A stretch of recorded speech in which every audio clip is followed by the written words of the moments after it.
région de Thiès et superviseur régional du programme Archipelago.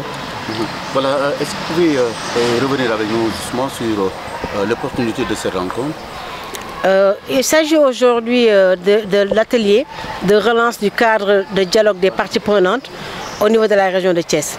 Ce cadre de dialogue, il faut le dire, a été institué en 2011, de 2011 à 2015, dans le cadre du programme d'accélération, d'appui à la croissance et la compétitivité des PME, initié par la coopération sénégalo-allemande GIZ, qui est parti du Conseil présidentiel de l'investissement au niveau national, donc pour installer ce cadre DPP au niveau régional. Voilà, c'est une sorte de relance. Quelle est un peu la nouvelle orientation?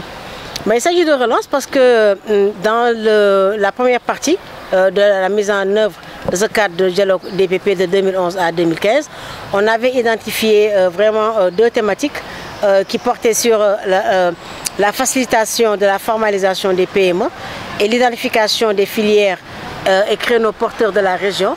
Et à l'issue de ces deux ateliers, on avait organisé le premier forum économique régional de Thiès, à la veille du Conseil des ministres décentralisés de Thiès, donc pour parler de la valorisation des filières porteuses. On avait réussi pendant le forum de 2014 à faire venir les directions et agences nationales dont les bureaux se trouvent à Dakar au niveau régional et puis ici au niveau de la région de Thiès. C'était des 3 journées de portes ouvertes où les opérateurs économiques et les acteurs avaient l'opportunité vraiment de poser des questions, de visiter les services nationaux comme je l'ai dit tantôt et même que les services régionaux pour pouvoir vraiment aller au devant de l'information de leur mission et saisir les opportunités que présentent ces 10 services. À l'issue de ces 3 journées de réflexion, aussi il y avait des thématiques et vraiment il faut dire que toute la région était impliquée, le secteur privé, la société civile, les autorités locales, les partenaires techniques et financiers, tout le monde était impliqué et vraiment tout le monde était engagé. C'était un très beau cadre. Malheureusement, donc comme je l'ai dit tantôt, qui a fini en queue de poisson, excusez-moi du terme, avec la fin du programme PAC qui était financé par le PTF, la GIZ. Voilà, donc dans le cadre du programme Archipelago, que la Chambre de commerce de Thiès déroule en partenariat avec la Chambre de commerce des Côtes d'Armor, dont le coordonnateur, M. Bassirou Mbacké Diop, à mes côtés, au niveau régional, et la Chambre de commerce des Côtes d'Armor, représentée ici par M. Georges Akinis, qui est chargé de la formation parcours de l'entrepreneur des opérateurs économiques.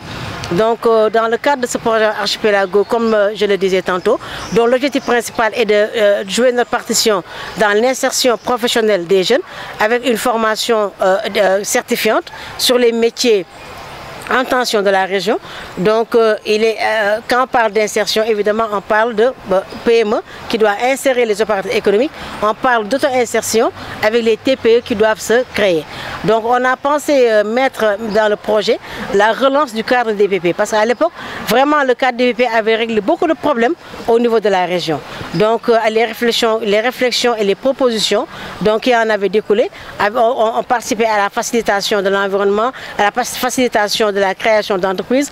Aujourd'hui, vous voyez au niveau de la Chambre de commerce de Thiès, nous sommes en partenariat avec le greffe du tribunal, avec Gain de la plateforme Gain de 2000. Et aujourd'hui, en un laps de temps, les entreprises individuelles et les groupements d'intérêt économique se créent au niveau régional. Donc, dans le cadre aussi de l'assainissement de l'environnement des affaires, dans le cadre d'Archipelago, nous sommes en compagnonnage consulaire avec la Chambre de commerce des Côtes d'Armor, avec qui nous échangeons vraiment les bonnes pratiques et les expériences. Ils nous amènent, eux, leurs expériences. Nous leur donnons, nous aussi, nos expériences que nous avons et chacun, tire profit de l'autre. Donc, pour mettre en place des jalons pour que la Chambre de commerce devienne une chambre de commerce performante en menant des activités, en offrant des services efficients aux ressortissants avec une gestion axée sur les résultats. Donc, la relance de ce cadre aujourd'hui, vraiment arrive à son heure parce que vous savez, Thiès de 2014 et Thiès de 2022, il y a eu beaucoup de changements, il y a eu beaucoup d'opportunités. Aujourd'hui, avec, comme je l'ai dit tantôt, les créneaux, les secteurs, les opportunités, vraiment avec le transport aéroportuaire, ferroviaire qui va bientôt être relancé, n'est-ce pas, même avec le transport terrestre et tout. Donc, avec la filière pêche, bref, agriculture, mine, industrie, tourisme, tous les secteurs, parce que, pour ne citer que cela, donc ont problématiques vraiment à discuter. Et vous avez vu la semaine passée, les agriculteurs donc, qui avaient fait des sorties par rapport à l'augmentation des prix, n'est-ce pas, des intrants avicoles. Tout de suite, le président d'ailleurs en a parlé encore avec un problème de blocage qui, on espère, va trouver une solution dans ce cadre de dialogue. Donc nous voulons cette fois-ci poser des jalons, n'est-ce pas, avec, sous l'autorité du gouverneur, comme ça a été fait en 2014, porté par les autorités. Heureusement que le gouverneur s'est engagé à nous accompagner et profiter aussi de l'opportunité vraiment de la mise en place de nouveaux élus dans nos communes pour que ces communes-là sachent qu'avec l'acte 3 de la décentralisation, ils ont un volet économique qui tend à vraiment porter la croissance économique de la région. Puisqu'ils ont les communes ont les missions, parmi les missions de nos communes, il y a l'accompagnement à la valorisation économique de la région. Les missions des chambres consulaires, chambres de commerce, chambres de métiers sont pareilles. Les missions de l'ARD, d'autres missions, d'autres services, d'autres programmes sont là avec les opportunités de la région. Nous voulons mettre tout ce beau monde-là ensemble autour d'un même cadre pour discuter vraiment des opportunités, pour discuter des problématiques, pour discuter des solutions, pour être que ce soit un cadre de plaidoyer, un cadre qui règle les affaires, que ce soit un cadre de médiation, un cadre de conciliation, un cadre vraiment de prise de décision pour améliorer le climat des affaires au niveau de la région. Vous parlez de jalons pour pérenniser, disons, les acquis. Revenez un peu avec nous sur les acquis de ce projet. Les acquis du projet, on est parti quand on n'est pas parti du nerf, on est parti des résultats que nous avions eus en 2014 parce que déjà les filières porteurs sont identifiés, la formalisation des entreprises a été facilitée, donc ça ce sont des acquis. Et de 2014 à maintenant aussi, quoi qu'on dise, au niveau de la région a beaucoup évolué économiquement, il y a beaucoup d'opportunités avec la plateforme de Diamniadio qui est à Dakar mais qui est très proche de Thiès, qui est très proche de Dakar. Aujourd'hui on parle même peut-être comment dirais-je, d'un rassemblement entre Dakar et Thiès, qui est la zone ouest, je pense, par rapport à comment dirais-je, à l'avènement des pôles de développement. Voilà. Donc là aussi, ce sont des opportunités qu'il faut saisir. Aujourd'hui aussi, avec le PSE, le plan Sénégal émergent, le PSE2, qui a identifié vraiment des stratégies de développement avec des jalons, comment dirais-je, en identifiant les ressources nécessaires. Si je parle de ressources, il s'agit de ressources humaines. Il s'agit de ressources comment dirais-je, financières, il s'agit de ressources avec les partenaires techniques, enfin de toutes les ressources nécessaires. Maintenant, ce sont ces opportunités-là que nous comptons saisir. Parce que pour la première phase, les jalons de pérennisation qu'on n'avait pas posés, on n'avait pas identifié les sources de financement pour continuer les activités de ce cadre. Cette fois-ci, on s'est rendu compte que les sources ne doivent pas seulement être des sources de financement, mais ça peut être des sources techniques, ça peut être des sources, comment dirais-je, de financement aussi, mais ça peut être aussi d'autres ressources, telles que les services, n'est-ce pas, plusieurs opportunités qui se présentent. La formation de quelques centaines de jeunes, est-ce que peut être inclus dans les acquis également? Oui, la formation de la Chambre de commerce a capitalisé, rien que dans le cadre du programme Réussir au Sénégal, aujourd'hui, 120 plus 520 jeunes qui sont formés et qui sont insérés. 520 jeunes dans le cadre du programme Réussir. Mais nous avons d'autres programmes où nous insérons des jeunes qui n'est pas dans le cadre du programme Réussir avec la coopération italienne. Parce que la coopération allemande plutôt, parce que nous avons d'autres partenaires qui nous aident vraiment à former des corps. Par exemple, même dans votre secteur, il n'y a pas longtemps, il y a nos partenaires de l'ONG SACO Canada, donc qui nous aident à former des gens de votre secteur, comment dirais-je, en multimédia. En multimédia. Voilà, donc il n'y a pas longtemps, on a tenu une cohorte à Thiès, d'autres cohortes ont été tenues ici à Thiès. Je pense qu'il y a même quelques-uns parmi vous qui ont eu à participer, dont Omar Sarr, qui est le conseiller en communication du programme. Voilà, donc vraiment, nous posons beaucoup de jalons. Il est vrai que l'emploi des jeunes, ce n'est pas notre mission principale, mais l'insertion professionnelle, la création, ça fait partie de nos missions principales. Et il est vrai que aussi favoriser, comment dirais-je, des ressources aux opérateurs économiques qui sont nos ressortissants, donc d'avoir des ressources humaines de qualité, ça fait partie de nos missions. Donc c'est pourquoi, comme je l'ai dit tantôt, il y a plusieurs activités, il y a plusieurs secteurs, il y a plusieurs services, il y a plusieurs structures qui ont à peu près les mêmes missions, ou bien qui ont des missions similaires, ou bien qui ont des missions vraiment qui sont en synergie, qui doivent être mises en synergie. Wàllu taxi nga xam moom la PME yi di fay est-ce que yéen a ngi def ay jéego yoo xam ne ngeen leen di yombalal bon ñun nag loolu du suñu ay mission waaw ay taxes yooyu du suñu ay mission suñu mission mooy entreprise yoo xam ne dañ ne par exemple dañ leen teg ay taxes yu ay genre redressement suñu ñëwee suñu dañ leen di faciliter nga xam te ne que ni xëy na impôt yi leen ko teg leen ko yombalal entreprise yi nga xamante ne que tey na tey bëgg nañu comment dire formaliser wu bëgg accéder si marché public yi xam nga ñooñu foog ñu am ñu yor quitus fiscal ñooñu dañ leen di gunge ba nga xam ne def seen déclaration normale ba ñu mën a am seen i quitus parce que suñu wax quitus du rek dañuy jàpp rek impôt domaine du impôt domaine rek caisse fiscale dafay joxe quitus inspection du travail dafay joxe quitus donc loolu yëpp mais comme impôt yi moom en général moom moo lëmbee bopp nit ñi ba nga xamante ne que nii mais ñun dañ leen di gunge ba ñu am seen i quitus parce que am nañu ay services yoo xam ne département d'appui à la croissance des entreprises nga xam ne ay conseils en développement d'entreprise yu xarañ ñoo fi nekk dañ leen di gunge parce que loolu dafa bokk suñu ay mission. Puis j'adore le foot, j'ai regardé tous les matchs, y compris la finale contre l'Égypte. Voilà, bravo. Je m'appelle Georges Nikakis, je viens de France, d'origine grecque. Par conséquent, j'apporte dans les projets un peu la philosophie grecque d'Aristote de Platon et la méthodologie que j'ai appris pendant 30 ans donc en France pour mettre en place des projets de formation. Donc actuellement, je fais partie de la CCI qui se trouve sur le Côte d'Armor en Bretagne, en France. Et donc sur ces projets archipélagaux plus particulièrement, ce que nous apportons, c'est tout simplement en fait un appui, une méthodologie dans le domaine de la formation professionnelle qu'on a appris auprès, me concernant, ça fait 30 ans que je suis dans le métier, 32 ans, donc je suis en train actuellement avec les amis de Thiès, de la CCI, de développer sur un programme qui est superbe, qui est magnifique, et qui s'appelle le parcours de l'entrepreneur.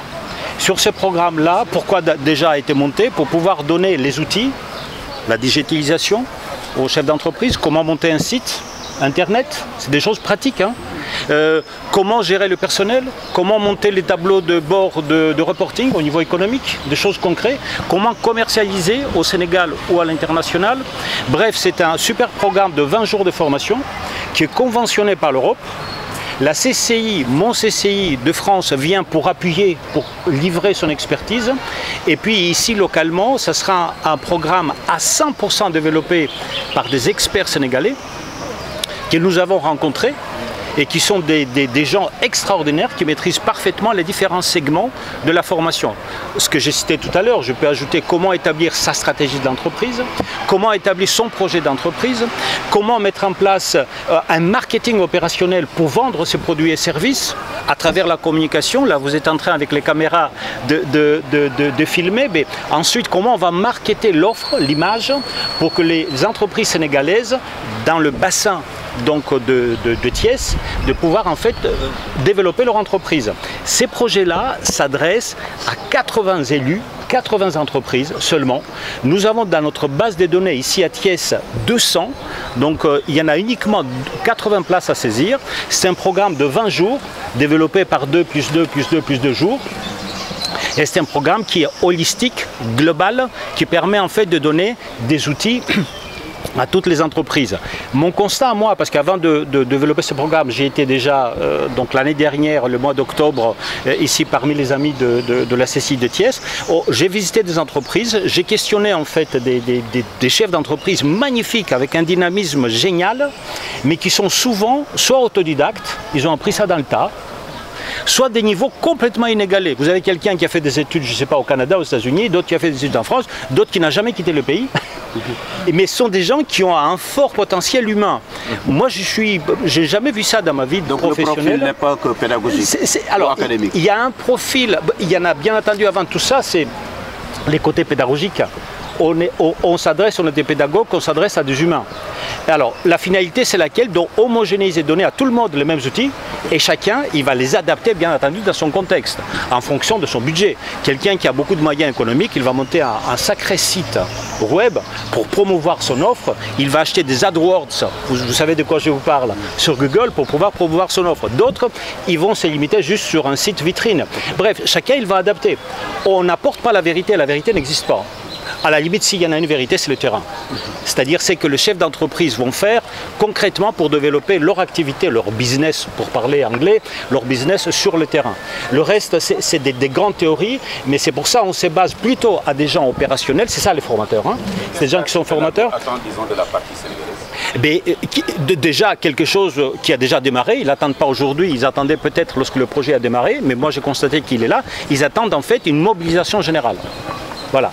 Et la CCI globalement de Thiès, que je félicite, c'est pas pour faire un discours politique, mais je félicite vraiment les hommes et les femmes de cette organisation qui connaissent très bien la formation et les enjeux, qui m'ont mis également dans le bain quand je suis arrivé le mois d'octobre, octobre-novembre l'année dernière, mais le projet a démarré bien avant. Ils n'ont pas attendu en fait la CCI, on va dire, de Côte d'Armor. La CCI de Côte d'Armor a attrapé les sujets, on a poursuivi d'autres choses qui existaient déjà auparavant. Voilà. Quand est-ce que démarre cette formation?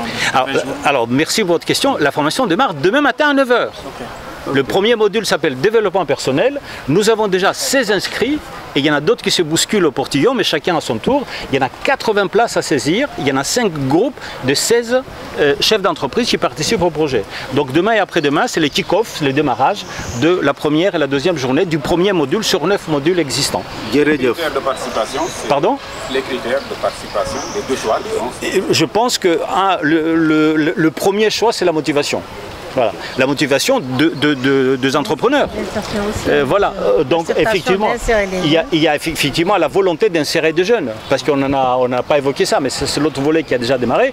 Donc il y a une volonté d'insérer les jeunes, parce que le projet Archipelago, dans sa philosophie, c'est sa capacité à faire en sorte que les gens localement au Sénégal puissent en fait rester ancrés au territoire, développer sur ces territoires, au lieu d'aller se casser parfois la tête en allant sur d'autres territoires qui n'est pas le leur. Par exemple, le repoyeur d'ailleurs. Le profil pour participer à cette formation. Mais c'est tous les entrepreneurs, le profil est très ouvert, ce qu'on disait tout à l'heure est très diversifié.